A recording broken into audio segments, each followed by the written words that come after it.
In a little town near the edge of the North Pole, there lived a toy maker named Mr. Grindle. He was famous for crafting the most exquisite toys, but there was one problem. Mr. Grindle didn't sell his toys to just anyone. He only made them for the wealthiest families who could pay him the highest price. "I work too hard to waste my toys on poor children," he would grumble. "Let them find happiness somewhere else."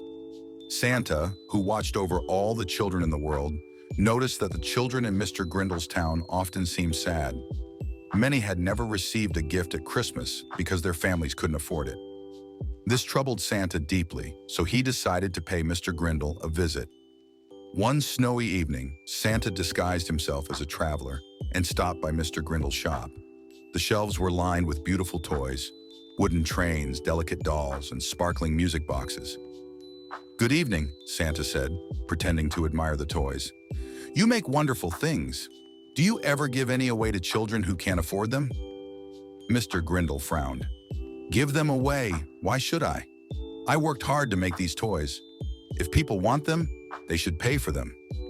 Santa nodded thoughtfully and left, but he had a plan. That night, while Mr. Grindle slept, Santa cast a bit of Christmas magic over the toy shop.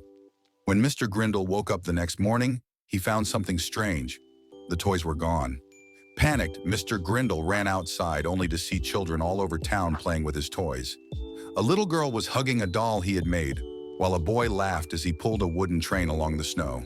"How did they get my toys?" Mr. Grindle cried. Santa appeared behind him.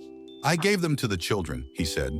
"Your toys were meant to bring joy, not sit on a shelf waiting for the highest bidder." Mr. Grindle was furious. "You had no right," Santa replied gently. "Christmas is about giving, not hoarding.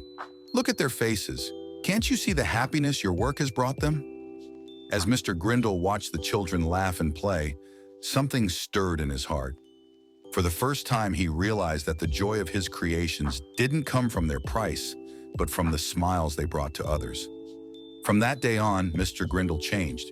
He started making toys for all the children in the village, rich or poor, and on Christmas Eve, he left bundles of toys at every doorstep. The town became a place of happiness and celebration, and Mr. Grindle's shop was known not for its wealth, but for its generosity.